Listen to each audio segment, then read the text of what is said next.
Hi friends, welcome to our channel. ഇന്ന് തൃശ്ശൂർ നടക്കുന്ന marine എക്സ്പോന്റെ videos ആയിട്ടാണ് ഞാൻ വന്നിരിക്കുന്നത്. 120 രൂപയാണ് അവിടെ കയറാനായിട്ട്. കുട്ടികൾക്കും അതേ റേറ്റ് തന്നെയാണ് അവർ മേടിക്കുന്നത്.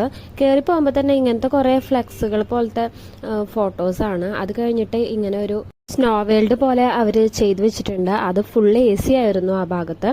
അത് കഴിഞ്ഞിട്ടാണ് മറൈൻ എക്സ്പോ തുടങ്ങുന്നത്. മറൈൻ എക്സ്പോ എന്ന് പറഞ്ഞാണെങ്കിൽ അത് കുറച്ചേ ഉണ്ടായിരുന്നുള്ളൂ കേട്ടോ. അതിൽ തന്നെ അവർ പല ടൈപ്പുകളുള്ള മീനുകളൊക്കെ ഉൾപ്പെടുത്തിയിട്ടുണ്ട്. ആർച്ച് പോലെ ഗ്ലാസ് ഇട്ടിട്ട് അങ്ങനെ ഫുള്ള് നമുക്ക് അതിൻ്റെ ഉള്ളിൽ കൂടെ നടക്കാനൊക്കെ പറ്റുമായിരുന്നു. ഈ മത്സ്യകന്യകനെ കാണാനായിരുന്നു അവിടെ ആളിൻ്റെ തിരക്ക്. മത്സ്യകന്യകമാർ എന്നൊക്കെ എഴുതി വെച്ചിട്ടുണ്ടെങ്കിലും ഈ ഒരു മത്സ്യകന്യക മാത്രമേ നമുക്ക് കാണാൻ കഴിയുള്ളൂ. അത് കഴിഞ്ഞിട്ട് കുറേ സ്റ്റാളുകളും കുട്ടികൾക്ക് കളിക്കുന്ന ഏരിയാസാണ് ഉള്ളത്.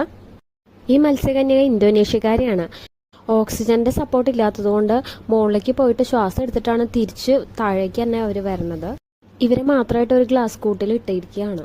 കുട്ടികൾക്കൊക്കെ വളരെ കൗതുകമായിട്ട് തോന്നുമെങ്കിലും ഞങ്ങൾ ആലോചിച്ചത് ആ പെൺകുട്ടിയുടെ അവസ്ഥയാണ്. ഈ പെൺകുട്ടീനെ കാണിക്കുന്നതോടെ മറൈൻ എക്സ്പോ കഴിഞ്ഞു. പിന്നെ ഉള്ളത് സ്റ്റാളുകളാണ്. സ്റ്റാളുകളിൽ അത്യാവശ്യം നമുക്ക് സാധനങ്ങൾ വാങ്ങാൻ പുറത്തായിട്ടുള്ള കാര്യങ്ങളൊക്കെ ഉണ്ട്.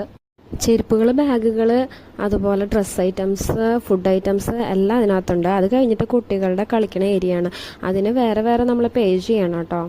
120 രൂപ എന്ന് പറഞ്ഞാൽ കുട്ടികൾക്കും അതേ തന്നെ റേറ്റ് ആണ്. 5 വയസ്സിന് മുകളിലുള്ള കുട്ടികൾക്ക് എല്ലാവർക്കും 120 രൂപ വേണം. അത് ഇത്തിരി കൂടുതലായിട്ട് എനിക്ക് തോന്നി. എന്നുവെച്ചാൽ അത്രയ്ക്ക് അധികമൊന്നും അതിനകത്ത് കാണാനില്ല. മത്സ്യങ്ങളുടെ പല ഇനങ്ങൾ അവിടെ ഇവിടെയൊക്കെ ആയിട്ട് ഇട്ടിട്ടുണ്ട്, വേറെ വേറെ ആയിട്ട് ഇട്ടിട്ടുണ്ട്. കണ്ടതിൽ കുഞ്ഞിന് ഏറ്റവും ഇഷ്ടമായത് ഈ കളർ മത്സ്യങ്ങളെയാണ്. നല്ല രസമില്ലേ, കുറേ കളേഴ്സ് ഇങ്ങനെ ഒരുമിച്ച് കിടക്കണ കാണാൻ തന്നെ നല്ല രസമുണ്ടായിരുന്നു. ആ തൊട്ടിരിക്കാണെങ്കിൽ ഇതെന്തോ ഒരു അത്ഭുത ലോകത്ത് എത്തിയ ഫീലായിരുന്നു. അവനിങ്ങനെ കണ്ണും നട്ട് എല്ലായിടത്തും നോക്കുന്നുണ്ടായിരുന്നു. ഞങ്ങളുടെ വീഡിയോസ് ഇഷ്ടമാണെങ്കിൽ ലൈക്ക് ചെയ്യാനും ഷെയർ ചെയ്യാനും സബ്സ്ക്രൈബ് ചെയ്യാനും മറക്കല്ലേ.